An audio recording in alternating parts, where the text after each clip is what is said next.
오늘 저는 본문 말씀을 중심으로 우리 크게 한번 따라해 보겠습니다. 아무리 시대가 변해도, 아무리 시대가 변해도,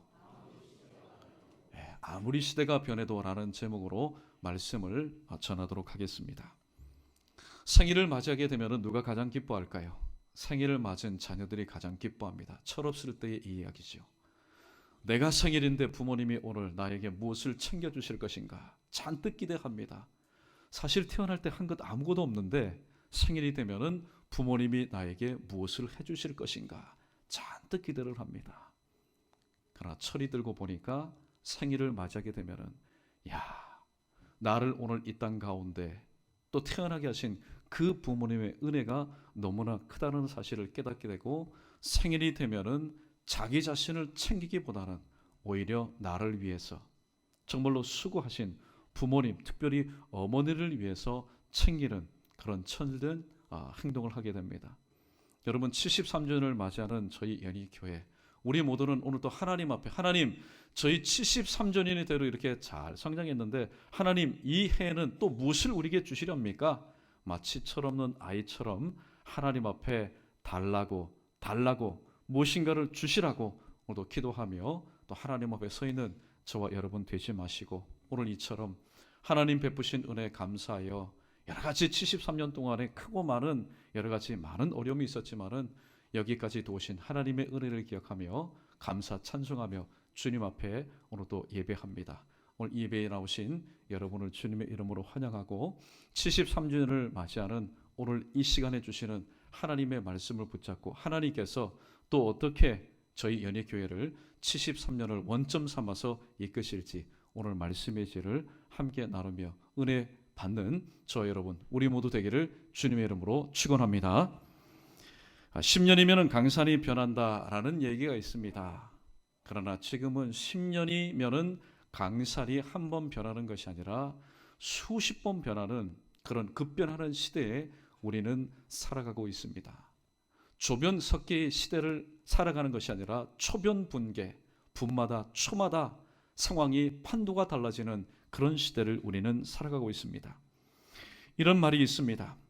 Changing world, 변하는 세상과 unchanging, 바로 크리스찬, 변하지 않는 그리스도인. 급변하는 세상 속에서 변하지 않는 그리스도인, 세상과 타협하지 않는 그리스도인, 세상에 동화되지 않는 그리스도인으로서 살아가려면 우리가 무엇을 붙잡고 의지하며 살아나가야 될까? 특별히 오늘 본문 말씀에서 오늘 이사야 선지자는 우리가 붙잡아야 될 정답이 무엇인지를 소개해 주고 있습니다. 이사야 선지자는 이렇게 말합니다. 인생이란 무엇이냐? 인생은 풀과 같다. 싱싱하지만은 곧 마를 수밖에 없는 풀과 같고, 아름답지만은 곧 시들어서 악취를 풍기는 바로 꽃과 같다라고 얘기하고 있습니다. 여러분, 푸르를 때, 싱싱할 때에, 또 향기를 발산할 때에, 최고의 절정에 있을 때에 얼마나 아름답습니까? 그런 인생도 마찬가지입니다. 태어나서 성장하고 성숙하여서 인생의 절정에 이르고 그 다음에는 늙어지는 겁니다. 그 다음에는 모든 것들이 쇠약해지는 겁니다. 자, 이런 우리가 이 땅에서 살아가면서 무엇을 우리가 붙잡고 살아나가야 되느냐? 오늘 이사야 선지자는 풀과 같이 마르고 꽃과 같이 시드는 유한한 인생이 바로 영원하신 하나님의 말씀을 붙잡고 사는 것이 신앙생활의 지혜라고 말씀하고 있습니다. 인생 천년 만년 살 것 같이 떠들어대는 사람들이 참 많습니다. 왜냐하면 그가 가지고 있는 것 때문에, 그가 누리고 있는 사회적인 지위 때문에, 주어진 권세와 권력 때문에 내 인생은 천년 만년 변함없이 지속될 것이라고 외칩니다. 그런 모세는 시편 90편 10절에서 인생의 짧음에 대해서 이와 같이 읊고 있습니다. 우리 연수가 70이요 강건하면 80이라도 그 연수의 자랑은 수고와 슬픔뿐이요 신속히 가니 우리가 날아가나이다 라고 얘기합니다. 10일을 떠난 그 화살은요 좀처럼 멈추지 않습니다. 10일을 떠난 그 화살은 여러분 앞만 바라보면서 날아갑니다. 우리 인생이 바로 그와 같다라고 모세는 읊고 있습니다. 또 예수님의 동생인 야고보는 그에 서신 4장 14절에서 인생의 덧없음과 인생의 허무함에 대해서 이렇게 말하고 있습니다. 내일 일을 너희가 알지 못하는도다. 너희 생명이 무엇이냐? 천년 만년 살 것 같은 너희 생명이 무엇이냐? 너희는 잠깐 보이다가 없어지는 안개와 같은 존재라고 말하고 있습니다. 그래서 잠언 기자는 27장 1절에서 오늘 우리 인생을 향해서 이렇게 충고합니다. 너는 내일 일을 자랑하지 말아라. 왜냐하면 하루 동안에 무슨 일이 일어날는지 내가 알 수 없기 때문이라고 말하고 있습니다. 우리가 인생 살면서 단 하루 아니요, 단 1시간, 단 5분 아니요, 단 10초 후에 일어날 일을 우리가 직감한다면 절대로 교통사고 혹은 손해보는 일, 도적맞는 일 여러분 없을 겁니다. 그러나 한 치 앞을 바라보지 못하는 그런 인생을 살기 때문에 우리는 불허 예측의 상 가운데서 다른 사람에게 있어서 현실이 된 모든 것들이 바로 또한 나의 삶 가운데 현실이 되는 것을 우리는 경험하며 살아가게 됩니다. 오늘 말씀이 우리에게 주시는 첫 번째 교훈입니다. 오늘 첫 번째 교훈은 시대는 변한다는 사실입니다. 창세기 8장 22절이 성경적인 근거입니다. 땅이 있을 동안에는 심음과 거둠과 추위와 더위와 여름과 겨울과 낮과 밤이 쉬지 아니하리라 라고 얘기합니다. 여러분, 이 모든 것은 무엇입니까? 시간의 반복 속에서 변화를 경험하게 될 우리 인생의 모습을 말하고 있습니다. 혹자는 변화는 뭐냐? 변화는 새로운 역사의 시작이다. 또 변화는 뭐냐? 새로운 역사를 만든다라고 이야기하고 있습니다. 때마다 시마다 새로운 역사는 쓰여졌습니다. 그러나 그것은 과연 새로운 역사일까요? 시대는 변하지만은 새로운 것이 전혀 없음에 대해서 오늘 전도서 기자는 1장 10절과 11절에서 이와 같이 말하고 있습니다. 무엇을 가르쳐 이르기를 보라 이것이 새 것이라 할 것이 있으랴. 우리가 있기 오래전 세대들에게도 이미 있었느니라. 이전 세대들이 기억됨이 없으니 장래 세대도 그 후 세대들과 함께 기억됨이 없으리라 라고 말하고 있습니다. 사람들은 무엇인가를 이뤄놓고 새로운 역사를 창출했다라고 얘기합니다. 그러나 새로울 것이 없는 것은 그 다음 세대가 볼 때에 지금 내가 볼 때는 새롭고 모든 것이 처음부터 시작되는 것 같지만은 다음 세대가 볼 때는 기억됨이 없는 바로 옛것 낡은 것으로 여겨질 수밖에 없기 때문입니다. 오늘 우리는 광고에 나갔듯이 또 교회 역사가 말하는 것이 우리는 73주년의 설립 기념주일을 오늘 지키고 있습니다. 1946년 3월 3일 날 이 지역 가운데 연희 지역 가운데 하나님의 교회를 세우셔서 오늘 여기까지 하나님의 부르심 가운데 쓰심 가운데 우리는 신앙생활하고 있습니다. 해가 73번 바뀌었습니다. 그리고 오늘도 담임 목사 7분을 모셔서 또 목회를 하였고 또 저는 8대째 목회를 하고 있습니다. 여러 신앙의 선배들의 땀과 눈물과 기도로 오늘 하나님 세우신 몸된 교회를 일구어 왔습니다. 여러분 좋을 때도 있었죠. 기쁠 때도 있었습니다. 그리고 자랑하고 싶을 때도 있었지만은 그렇지 못할 때도 있었습니다. 그럴 때마다 하나님을 바라보며 약속의 말씀을 붙잡으며 기도함으로 이 모든 것을 극복하고 오늘 여기까지 왔습니다. 사람들은 말합니다. 사람이 바뀌면은 교회가 부흥하겠지. 환경이 바뀌면은 교회가 성장하겠지. 그렇게 질문을 던지지만은 우리의 변함없는 답은 무엇입니까? 어제의 나와 오늘의 나는 변하지 않았다. 다를 것이 없다라는 겁니다. 어제의 우리와 오늘의 우리가 변하지 않고 다를 것이 없다라는 우리는 대답을 되풀이할 수밖에 없다라는 말씀입니다. 이런 말이 있습니다. 변화를 외치지만은 가장 변화되지 않는 것은 무엇인가? 오늘 세상 사람들이 얘기합니다. 변화를 외치지만은 가장 변화되지 않는 것은 바로 나다. 그 나는 누굽니까? 교회다. 그 교회는 누굽니까? 크리스찬이라는 겁니다. 교회를 바라보는 부정적인 시각과 부정적인 견해의 말입니다. 그러나 우리는 이 말을 들을 때에 그냥 기분 나빠할 것이 아니라 오늘 그렇지 못한 변화를 외치지만은 변화되지 않는 우리 자신을 바라보면서 내 자신을 바라보면서 자기 반성의 삶을 우리는 살아야 됩니다. 왜냐하면은 내가 변하지 않고는 세상을 변화시킬 수가 없고, 교회가 변화되지 않고는 바로 세상을 변화시킬 수가 없기 때문입니다. 오늘 우리는 생명이 있기 때문에 세상은, 또 주변에 있는 사람은 나를 향해서, 또 우리를 향해서 변화할 것을 자꾸만 촉구합니다. 변화를 촉구하는 세상 앞에서 우리는 무엇을 해야 됩니까? 여러분, 변화에 있어서는요, 반드시 선택이 필요합니다. 변화를 촉구하는 그 질문 앞에서는 우리는 선택을 해야 됩니다. 그래서 우리는 두 번째 대지의 말씀에 귀를 기울일 필요가 있습니다. 우리 두 번째 대지의 말씀은 크게 한번 읽어보겠습니다. 시작. 변화의 기로에서 분별력을 가지고 취사 선택해야 합니다. 두 가지 예가 있는데, 첫 번째 창세기 12장과 13장에 기록된 바로 말씀입니다. 그 주인공은 아브라함과 그의 조카 롯입니다. 변화의 동기가 된 사건은 창세기 13장 6절에 기록된 말씀 때문입니다. 그 땅이 그들이 동거하기에 넉넉하지 못하였으니 이는 그들의 소유가 많아서 동거할 수 없었음이니라 라고 말씀합니다. 기근으로 인해서 아브람과 그의 식구들이 애굽으로 내려갑니다. 애굽으로 내려가서 아내가 너무나 아리따움으로 인해서 속였습니다. 하나님 앞에서, 바로왕 앞에서 악을 저질렀습니다.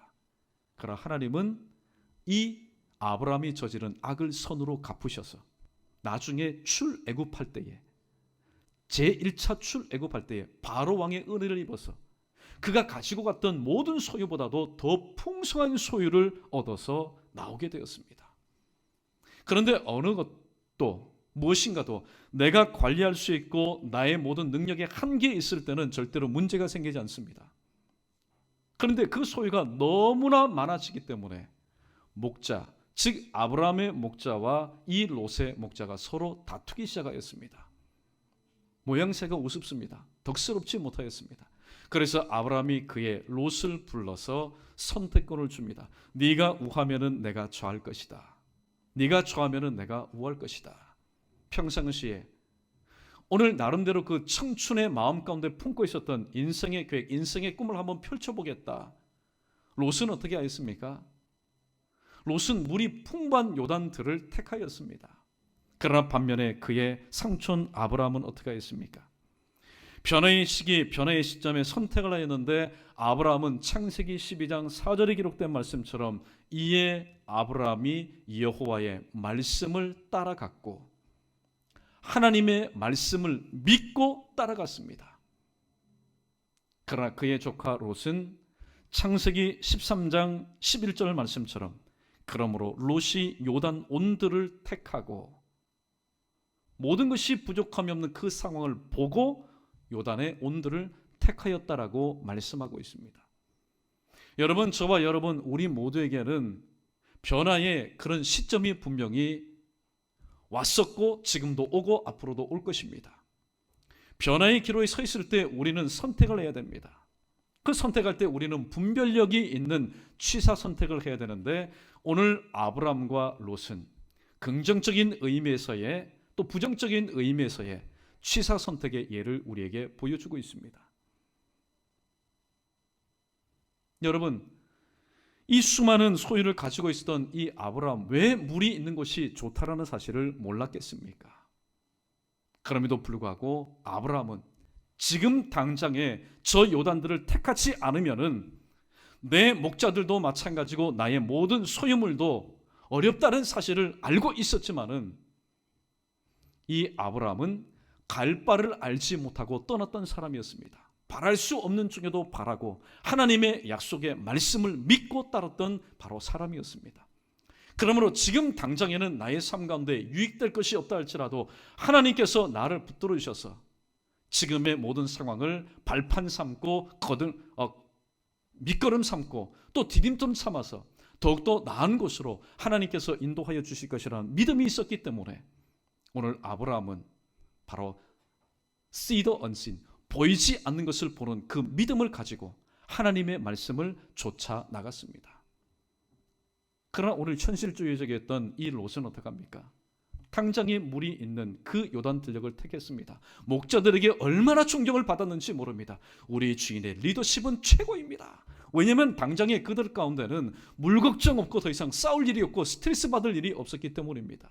그러나 성경은 결과를 이렇게 말합니다. 하나님의 약속의 말씀을 믿고 따랐던 아브라함은 믿음의 조상이 되고 열국의 아비가 될 뿐만이 아니라 하나님께서 위로 주시는 복의 통로가 되었지만, 롯은 불 가운데서 겨우 구원을 얻는 자가 될 뿐만이 아니라 딸과 상관하여서, 근친 상관을 하여서 오늘 또 개인에게 있어서도 민족에게 있어서도 성경의 역사 가운데서도 불명예스러운 인생을 살았다라고 말씀하고 있습니다. 두 번째 예는 누가복음 5장에 기록된 겟셋마네 호숫가에서의 사건이 우리에게 큰 교훈을 주고 있습니다. 오늘 베드로와 그의 동료들이, 티목이 평상시에 잘 맞았던 이 어부들이 밤새도록 그물을 던집니다. 수십 번 수백 번 그물을 던집니다. 오늘 컨디션이 좋지 않나, 혹은 장수를 잘못했겠나, 여기저기 그물을 던지지만은 한 마리도 얻지 못했습니다. 실패의 밤이었습니다. 그 실패의 밤, 그러나 이른 아침이 되었을 때 어제는 실패의 밤이었지만은, 절망의 밤이었지만은 내일은 오늘과는 달라진 그런 삶이 있을 것이라는 한 가닥의 소망을 가지고 그물을 싹 정리합니다. 그때 나사렛 예수, 바로 목수 출신인 나사렛 예수라는 청년이 자신의 배 위에 오릅니다. 그리고 하나님의 말씀을 증가합니다. 하나님의 말씀을 증가할 때에 랍비시니까 저런 말씀을 하겠지, 아무런 부담감을 가지지 않고 하나님의 말씀을 전해 듣습니다. 그런데 마지막 그 말씀 말미 가운데 자기 자신에게만 주시는 말씀 앞에 큰 도전을 받게 됩니다. 베드로야, 너는 깊은 데로 가서 그물을 내려 고기를 잡으라. 얼마만큼 부담이 되는지 모릅니다. 베드로는 선택을 해야만 합니다. 내가 지금 주님의 지금 얼토당토하는, 이해가 되지 않는 비현실적인 이 말씀을 내가 믿고 순종해야 되느냐, 아니면은 형편 상황으로도 또 시간적으로도 또 장소적으로도 맞지 않는, 이미 그물을 깨끗하게 다 손질했는데, 다 정리해 놓았는데, 그리고 해는 이미 떴는데, 그리고 지금 피곤해 지쳐 있는데, 그것도 얕은 곳이 아니라 깊은 데로 가서 그물을 내리라는 이 열악한 상황에 내가 안주할 것인가? 그러나 베드로는 어떻게 하였습니까? 베드로는 누가복음 5장 4절에 기록된 말씀처럼 우리들이 밤이 맞도록 수고하였을 때 얻은 것이 없지만은 말씀에 의지하여 내가 그물을 내리리이다. 이 베드로는 선택을 했습니다. 변화의 시점, 변화의 기로에서 상황만 바라보면은 나갈 수 없는 겁니다. 그러나 말씀에 의지하여, 주님의 말씀에 의지하여 그물을 내릴 때에 성령이 증가하고 있습니다. 두 배에 가득 차서 그물이 찢어질 정도로 이 베드로가 그 게네사렛 호수에서 지금까지 한 번도 경험하지 못했던 하나님의 하나님 되심을 바로 체험하게 되었다라는 말씀입니다. 여러분, 변화의 기로에 서 있을 때에 우리는 분별력을 가지고 취사 선택을 할 수 있어야 됩니다. 행동은 자유입니다. 내가 이것을 택하든 이것을 택하든 그 행동은 내 자유입니다. 그러나 그 책임은 누가 져야 됩니까? 자유롭게 선택한 내가 책임을 져야 됩니다. 오늘 시편 27편 10절에 보면은 이런 말씀이 있습니다. 내 부모는 나를 버렸으나 여호와는 나를 영접하시리다 라는 말씀이 있습니다. 여러분, 오늘도 풀과 같고 또 꽃과 같이 시들 수밖에 없는 우리 인생이 하나님과 하나님의 말씀을 붙잡아야 될 이유가 무엇입니까? 세상이 많이 변했습니다. 많이 변질됐습니다. 여러분, 예전 같으면 부모가 자식을 버린다는 것은 이해할 수 없는 일입니다. 그러나 요즘 보십시오. 모텔에서, 여관에서, 호텔에서 아기가 버려졌다. 그런 일들은 이제는 상식이 되어버렸습니다. 이제는 우리의 일상생활이 되어버렸습니다. 부모가 자식을 버릴진데 친구가 나를 버리고 세상이 나를 버리는 것은, 여러분, 그것은 이상한 일이 아닙니다. 그럼에도 불구하고 오늘 버림받은 나를 누가요? 하나님은 나를 영접하여 주실 것이라고 말씀하고 있습니다. 그래서 찬송가 394장에 보면은 이런 찬송이 있습니다. 이 세상의 친구들 나를 버려도 나를 사랑하느니 예수뿐일세.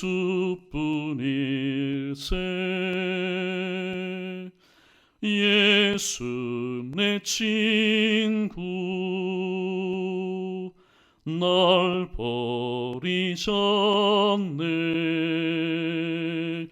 온 천지는 변해도 날 버리지 않네. 검은 구름 덮이고 광풍이 일어도 예수 나의 힘되니 겁낼 것 없네. 예수 내 친구 날 버리지 않네. 온 천지는 변해도 날 버리지 않네. 함께 부릅니다. 괴로운 일 당해도 낙심 말아라. 영원하신 주는요 나를 붙드네. 예수 내 친구 날 버리지 않네. 온 천지는 변해도 날 버리지 않네. 할렐루야. 여러분, 우리가 변화의 기로에 있을 때에 분별력을 가지고 상황을 보고 그 상황을 택하지 말고 하나님의 말씀을 붙잡고 나가야 될 이유가 무엇입니까?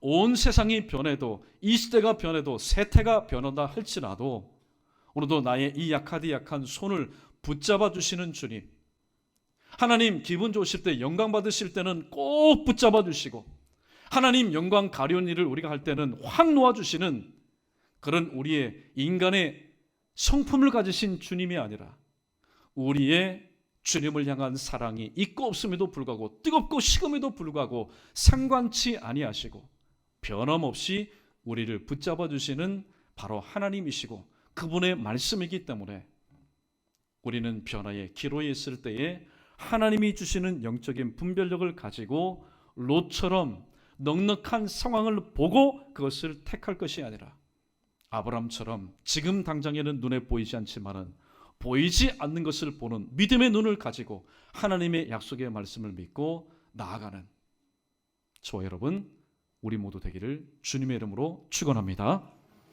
세 번째, 우리가 그러한 삶을 살아야 될 이유는 바로 여기에 있습니다. 변하지 않는 것이 변하는 것을 주관하기 때문입니다. 변하지 않는 것은 무한한 것입니다. 변하지 않는 것은 영원한 것입니다. 그러나 변하는 것은 유한한 것입니다. 언제 가도 있다가도 없어질 것입니다. 베드로후서 3장 10절과 13절의 말씀, 그러나 주의 날이 도둑같이 오리니 그날에는 하늘이 큰 소리로 떠나가고 물질이 뜨거운 불에 풀어지고 땅과 그 중에 있는 모든 일이 드러나리로다. 관주에 보시면은 드러난다는 것은 타질 것이다, 태워질 것이다는 말씀입니다. 이 모든 것이 이렇게 풀어지리니 너희가 어떠한 사람이 되어야 마땅하냐? 거룩한 행실과 경건함으로 하나님의 날이 임하기를 바라보고 간절히 사모하라. 그날에 하늘이 불에 타서 풀어지고 물질이 뜨거운 불에 녹아지려니와 우리는 그의 약속대로 의가 있는 곳인 새 하늘과 새 땅을 바라보도다 라고 말씀하고 있습니다. 절대로 상황 보는 사람은요, 상황 바라보는 사람은 이 땅의 것들이 너무나 아름답기 때문에 하나님께서 이 소돔과 고모라를 멸하기 전에 이 소돔과 고모라의 상황이 어떤지 아십니까? 하나님께서 멸하시기 전이었는 거로 에덴 동산과 같았다라고 얘기합니다. 에덴 동산입니다. 우리의 모든 눈을 충족하고 우리의 모든 배를 채워주고 우리의 모든 것들을 바로 이루어줄 만한 그런 이 세상 상황을 바라보면은 그러한 미혹의 손길 가운데 우리의 마음도 영혼도 우리의 육신도 눈도 귀도 입도 우리의 손발도 뺏길 수밖에 없습니다. 그러나 여러분, 오늘 성경은 말합니다. 베드로는 하나님께서 앞으로 허락하실 일들을 영혼을 통해서 바라보면서 말합니다. 하나님께서 이 땅에 만드신 모든 것들, 인간의 타락으로 인해서 이 모든 것은 불에 타지고 없어지게 될 것이라고 말씀합니다. 그런 세상 가운데서 우리가 살아남을 수 있는 유일한 방법은 무엇일까요? 여전히 변하는 세상에 집착해서 살 것이 아니라 변하지 않는 분, 바로 하나님, 그분의 말씀, 하나님의 말씀을 우리가 붙잡고 그 말씀에 우리의 모든 것을 맡기며 살아나갈 때에 요한계시록 22장 마지막의 말씀, 마라나다, 아멘 주 예수여 오시옵소서라고 우리는 그렇게 고백할 수 있고, 인자가 세상에 올 때의 믿음을 보겠느냐, 그런 믿음을 가진 우리를 주님께서는 불에 타서 없어지고 또 풀어지는 이 세상 가운데서 구원하여서 하나님 우편에서 우리와 함께, 주님과 함께 살아갈 수 있는 그런 위대한 은혜를 우리에게 베풀어 주신다는 말씀입니다. 여러분, 야고보서 1장 17절에 보면은 온갖 좋은 은사와 온전한 선물이 다 위로부터 빛들의 아버지께로부터 내려오나니 그는 변함도 없으시고 회전하는 그림자도 없으시다라고 예수 그리스도에 대해서 이렇게 말씀합니다. 사도 요한은 요한복음 1장 1절에서 태초의 말씀이 계시니라, 이 말씀이 하나님과 함께 계셨으니 이 말씀은 곧 하나님이시라고 말씀하고 있습니다. 말씀을 정리하도록 합니다. 우리 모두는 체인징 월드, 우리 모두는 급변하는 세상 가운데서 오늘 또 한복판에서 살아가고 있는 언체인징 크리스찬, 결코 변화되지 말아야 될 그리스도인입니다. 우리가 변화되지 말아야지, 내 의지 가지고 내가 결단한다고 해서 우리는 변화되지 않는 바로 사람이 될 수가 없습니다.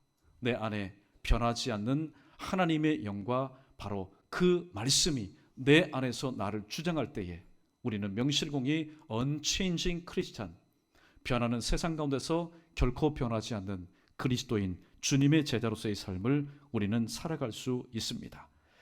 오늘 작금의 저희 연희교회 73년, 어떤 이들은 말합니다. 73년 교회 연수를 자랑합니다. 물론 자랑해야지요. 그러나 작금의 교회 현실 또 상황은 어떻습니까? 여러분, 오늘 작금의 우리 연희교회 현실과 상황은 힘들고 어려운 것이 사실입니다. 그러나 힘들다, 어렵다, 여기 상황에만 초점을 맞춘다면 여러분, 누가 신앙생활 행복하게 기쁘고 즐겁게 할 사람 있겠습니까? 그러나 이 시간 우리가 분명히 기억해야 할 것은, 상황은 그렇다 할지라도 우리 크게 한번 따라 보겠습니다. 교회의 주인은 여기까지 도우신 에베네셀의 하나님이십니다. 지금 함께 하시는 임마누엘의 하나님이십니다. 풍성하게 예비하시는 일의 하나님이십니다. 오늘 교회의 주인이신 주님께서는 모든 것을 예비하여 두시고 지금 여기까지 도우신 하나님의 은혜 가운데서, 그리고 오늘 또 함께 하시는 그 임마누엘 능력을 가지고 오늘도 우리 연희교회로 하여금 하나님 허락하신 73년을 기점 삼아서 또 다른 표대를 향해서 나아가라고 말씀하시는데, 정작 교회 멤버인 우리 모두는 교회 상황이 이러니까, 교회 재정이 이러니까, 교회 형편이 이러니까 상황 보고 여기에 맞춰서 현실에 안주하고 있어서는 안 됩니다. 분명히 우리 교회는 오늘도 변화의 기로에 서 있는 것은 맞는 말입니다. 그러면 우리는 어떠한 태도를 취해야 됩니까? 롯처럼 상황에 맞게끔 현실에 안주할 것인가? 아니면 아브라함처럼 지금 당장에는 만족할 만한 것들이 눈에 보이지 않지만은 또 약속하신 말씀을 믿고 나갈 때에 하나님께서 회복시켜 주실 것을 믿고 나갈 것인가? 오늘 빌립보서 4장 19절, 나의 하나님이 그리스도 예수 안에서 영광 가운데 그 풍성한 대로 너희 모든 것을 채우시리라 라고 말씀하고 있습니다. 오늘 성경은 우리에게 질문합니다. 73년을 맞이하는 연희교회 성도들아, 오늘 상황 바라보면서 그리고 교회의 모든 것을 재정에 맞춰서 현실에 안주하는 삶을 살 것인가, 아니면 하나님의 약속의 말씀을 믿고 아브라함처럼 일어나서 교회 표처럼 힘써 기도하고 나와 함께 나아갈 것인가. 오늘 하나님은 우리에게 그렇게 말씀합니다. 이제 남아있는 바톤은 우리 손에 쥐어져 있습니다. 저와 여러분의 손에 쥐어져 있습니다. 선택은 우리의 몫입니다. 아무쪼록 하나님 주시는 영적인 분별력을 가지고 오늘도 하나님이 기뻐하시는 선택을 통하여서 오늘도 하나님의 영광을 다시 한번 높이 높이 드러낼 수 있는 교회 설립 73년을 맞이하는 연희교회, 저와 여러분 우리 모두 되기를 주님의 이름으로 축원합니다.